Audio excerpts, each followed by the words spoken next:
Hello dear friends, അസ്സലാമു അലൈക്കും. അപ്പോൾ ഇന്ന് മറ്റൊരു ക്വസ്റ്റ്യൻ ആയിട്ടാണ് മിസ് വന്നിട്ടുള്ളത്. The perimeter of A rectangle is 40 centimetre. One side is 8 centimetre longer than the other side. രണ്ട് കാര്യമാണ് തന്നിട്ടുള്ളത്. റെക്റ്റാങ്കിളിൻ്റെ പെരിമീറ്റർ 40 ആണ്, അതുപോലെ ഒരു സൈഡിനേക്കാൾ മറ്റേ സൈഡ് 8 സെൻറ്റിമീറ്റർ കൂടുതലാണ്. ഒരു ചതുരത്തിൻ്റെ ചുറ്റളവ് 40 സെൻറ്റിമീറ്റർ ആണ്. ഒരു വശം മറ്റേ വശത്തേക്കാൾ 8 സെൻറ്റിമീറ്റർ കൂടുതലാണ്. അങ്ങനെയാണെങ്കിൽ വശങ്ങളുടെ നീളമാണ് കണ്ടെത്തേണ്ടത്. ചതുരവും സമചതുരമൊക്കെ ആകുമ്പോൾ നമ്മൾ എന്ത് ചെയ്യണം? അതിൻ്റെ ജസ്റ്റ് ഒരു റഫ് ഫിഗർ വരയ്ക്കുക. അതിൻ്റെ ചുറ്റളവ്, അതായത് ഇവിടുന്ന് തൊട്ടത് ഇങ്ങനെ വന്നിങ്ങനെ എത്താനുള്ള അകലെന്ന് പറയുന്നത് 40 സെൻറ്റിമീറ്റർ ആണ്. ഇനി നമുക്ക് എന്ത് തന്നിട്ടുള്ളത്? ഒരു വശം, ആ വശം എത്രയാണ് നമുക്കറിയില്ല. അറിയാത്ത വശത്തിന് നമുക്ക് എക്സ് എന്ന് എടുക്കാം.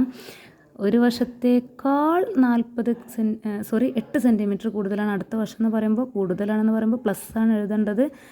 8 centimetre longer than the other side എന്ന് പറയുമ്പോൾ എക്സ് പ്ലസ് 8 ആണ് എഴുതേണ്ടത്. സോ വൺ സൈഡ്, ഒരു സൈഡിനെ നമ്മൾ എക്സ് എന്ന് കൊടുക്കുന്നു. അങ്ങനെയാണെങ്കിൽ അതർ സൈഡ്, മറ്റ് സൈഡ് 2, രണ്ടാമത്തെ വശത്തിന് നമ്മൾ എന്ത് കൊടുക്കുക? സൈഡ് 2നെ നമ്മൾ എക്സ് പ്ലസ് 8 എന്ന് കൊടുക്കുക. കാരണം ഒരു വശം എക്സ് ആണെങ്കിൽ അതിനേക്കാൾ 8 സെൻറ്റിമീറ്റർ കൂടുതലാണ് അടുത്ത വശം എന്ന് നമ്മളോട് പറഞ്ഞിട്ടുണ്ട്. ഇനി എന്താണ്? ഇവിടെ പെരിമീറ്റർ ആണ് നമുക്ക് സൈഡ് കണ്ടെത്താനുള്ള ഒരു വേ. അപ്പോൾ നമ്മൾ നെക്സ്റ്റ് പോയിൻ്റായിട്ട് അത് എഴുതുക. പെരിമീറ്റർ ഈസ് ഈക്വൽ, ചതുരത്തിൻ്റെ ചുറ്റളവ് സമം എന്താണ്? 40 സെൻറ്റിമീറ്റർ. അങ്ങനെയാണെങ്കിൽ പെരിമീറ്റർ കാണാനുള്ള ഫോർമുല നമുക്കിവിടെ ആവശ്യമാണ്. 2 ഇൻറ്റു നീളം, ലെങ്ത്ത് പ്ലസ് ബ്രെഡ്ത്ത്. നീളം പ്ലസ് വീതിയാണ് പെരിമീറ്റർ കാണാനുള്ള ഫോർമുല. അത് നമ്മളിവിടെ കൊടുക്കുന്നു. ഓക്കെ, ഇനി എന്താ ചെയ്യുക? ഒരു സൈഡ് എന്ന് പറയുന്നത് നീളമാക്കിയിട്ടും മറ്റേ സൈഡിൽ നിന്ന് വീതിയാക്കിയിട്ടും എടുത്താൽ ഈ സംഭവങ്ങളെ നമ്മൾ ഇവിടെ കൊടുക്കാൻ പോവുകയാണ്. ഓക്കെ, നെക്സ്റ്റ് നമുക്ക് അങ്ങനെ ചെയ്യാം. ദെൻ നോക്കൂ,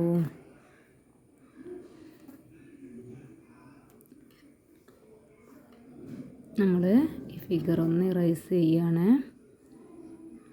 ദെൻ ഇവിടെ എഴുതാൻ പോവുകയാണ്. നമുക്ക് നീളവും വീതിയും ഒരു സൈഡാക്കിയിട്ടാണ് നമ്മൾ കൊടുത്തത്. നീളത്തിന് എക്സ് എന്ന് കൊടുത്തു, വീതിന് എക്സ് പ്ലസ് 8 എന്ന് കൊടുത്തു. അത് ഈ ഇക്വേഷനിൽ അപ്ലൈ ചെയ്യുക. എങ്ങനെ അപ്ലൈ ചെയ്യാം?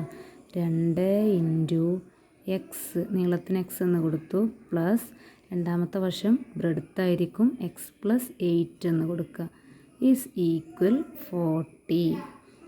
ഓക്കെ, ദെൻ ഇനി എന്താക്കാം? ഇവിടെ 2 ഇൻറ്റു ആണല്ലോ. അപ്പോൾ ഈ 2നെ നേരെ ഈക്വൽ സൈനിൻ്റെ അപ്പുറത്തോട്ട് കൊണ്ടുപോകാം. അപ്പോൾ നമുക്ക് എന്ത് കിട്ടും? ഈ എക്സിനെ നമുക്ക് ആഡാക്കാം. എക്സ് ആഡാക്കുമ്പോൾ 2x എന്ന് കിട്ടും. ഓക്കെ, അപ്പോൾ നമുക്ക് ഏത് വേണമെങ്കിലും ഫസ്റ്റ് ചെയ്യാം.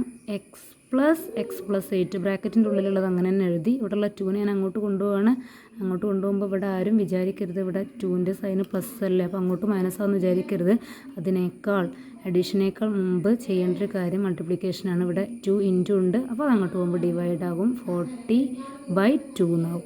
ഇനി ഇത് രണ്ടും ആഡ് ആക്കുക. 2x പ്ലസ് 8 ഈസ് ഈക്വൽ 20 എന്ന് വരും. അപ്പോൾ നെക്സ്റ്റ് എന്ത് ചെയ്യാം?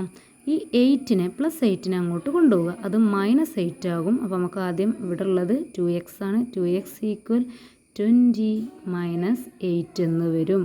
ഓക്കെ, അപ്പോൾ ഇനി നമുക്ക് എന്ത് കിട്ടും? 2x ഈക്വൽ 20ന്ന് 8 പോയാൽ ബാക്കി 12 എന്ന് കിട്ടും. ഓക്കെ, 2x ആണ് നമുക്ക് 12 കിട്ടിയത്. അതിൽ നിന്നും നമ്മൾ എക്സിൻ്റെ വാല്യൂ കണ്ടുപിടിക്കാൻ പോവുകയാണ്. നോക്കാം, ഞാനിവിടെ ഒന്ന് ഇറേസ് ചെയ്തോട്ടെ. ഓക്കെ, ഇപ്പോൾ നമുക്ക് 2x ഈക്വൽ 12 എന്ന് കിട്ടി. ഇനി എക്സിൻ്റെ വാല്യൂ കണ്ടുപിടിക്കാൻ നമ്മൾ എന്താക്കണം? എക്സിൻ്റെ കൂടെയുള്ള 2നും കൂടെ അങ്ങോട്ട് കൊണ്ടുപോകണം. അപ്പോൾ എന്ത് കിട്ടും? എക്സ് ഈക്വൽ, ഇവിടെ 2 ഇൻറ്റു എക്സ് ആണ്, ഇങ്ങോട്ട് പോകുമ്പോൾ 12 ഡിവൈഡഡ് ബൈ 2 ആകും. That is X is equal 6 എന്ന് കിട്ടും. ഓക്കെ, അപ്പോൾ ഒരു സൈഡ് അല്ലെങ്കിൽ ലെങ്ത്ത് നമുക്ക് 6 സെൻറ്റിമീറ്റർ എന്ന് കിട്ടി. അങ്ങനെയാണെങ്കിൽ ബ്രെഡ്ത്ത് എത്രയായിരിക്കും? അല്ലെങ്കിൽ മറ്റേ വശം എത്രയായിരിക്കും?